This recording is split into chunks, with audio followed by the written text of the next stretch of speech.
Pada hari ini saya akan membahas dari Wahyu pasal 6 ayat 5-6. Kuda hitam, demikianlah firman Tuhan.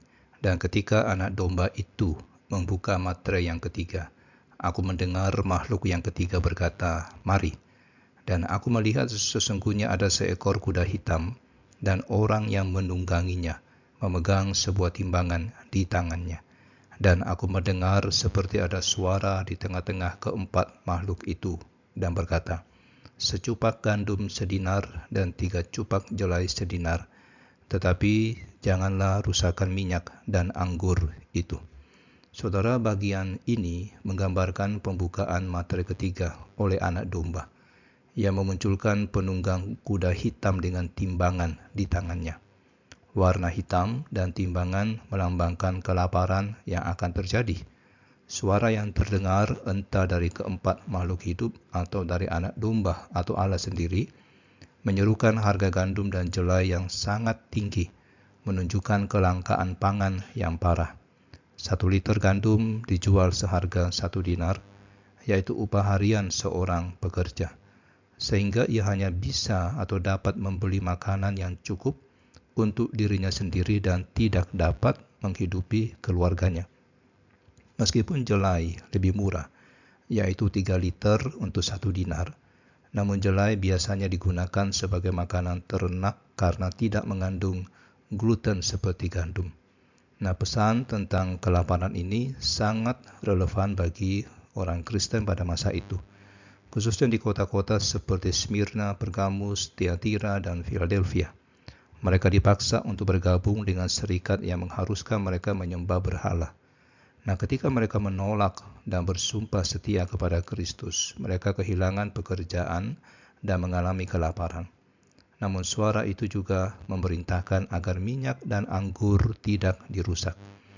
Beberapa ahli menyarankan bahwa ini mengacu pada maklumat Kaisar Domitianus pada tahun 92 Masehi yang melarang penanaman kebun anggur baru di Italia dan menghancurkan setengah dari kebun anggur di provinsi Romawi. Tetapi maklumat ini dibatalkan sebelum berlaku dan tidak ada penyebutan tentang minyak, sehingga sulit untuk mengaitkannya dengan perkataan Yohanes. Nah, lebih tepat untuk menafsirkan perintah ini sebagai ditujukan kepada alam, bukan kepada manusia. Artinya, malapetaka kelaparan yang ditetapkan Tuhan ada batasnya, di mana tanaman zaitun dan anggur tidak boleh dirusak. Minyak dan anggur adalah bahan pokok sehari-hari pada zaman Yohanes, digunakan untuk memasak dan sebagai minuman sehingga tidak masuk akal jika orang kaya merusaknya. Nah, secara keseluruhan, penglihatan tentang kuda hitam dan penunggangnya ini mengingatkan kita bahwa kelaparan adalah salah satu malapetaka yang akan terjadi dalam sejarah manusia. Namun Allah tetap memegang kendali atas segala sesuatu dan menetapkan batas-batas bagi penderitaan yang dialami oleh umatnya. Saudara, penglihatan tentang kuda hitam dan penunggangnya mengingatkan kita bahwa kelaparan rohani dan jasmani dapat terjadi sebagai konsekuensi penolakan terhadap Kristus.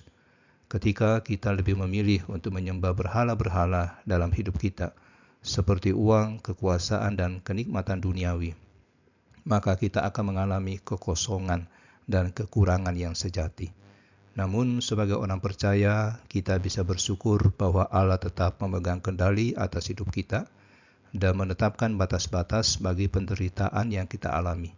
Marilah kita tetap setia kepada Kristus dalam segala keadaan, percaya bahwa Ia akan mencukupkan kebutuhan kita sesuai dengan kekayaan dan kemuliaannya. Mari kita berdoa. Bapa Surgawi, kami bersyukur karena Engkau adalah Tuhan yang berdaulat atas segala sesuatu. Saat kami menghadapi kesulitan dan kekurangan, tolonglah kami untuk tetap setia kepadamu dan tidak menyembah berhala-berhala dalam hidup kami. Kami percaya bahwa Engkau akan mencukupkan segala kebutuhan kami sesuai dengan kekayaan dan kemuliaan-Mu. Di dalam nama Tuhan Yesus Kristus, Juru Selamat kami telah berdoa. Amin.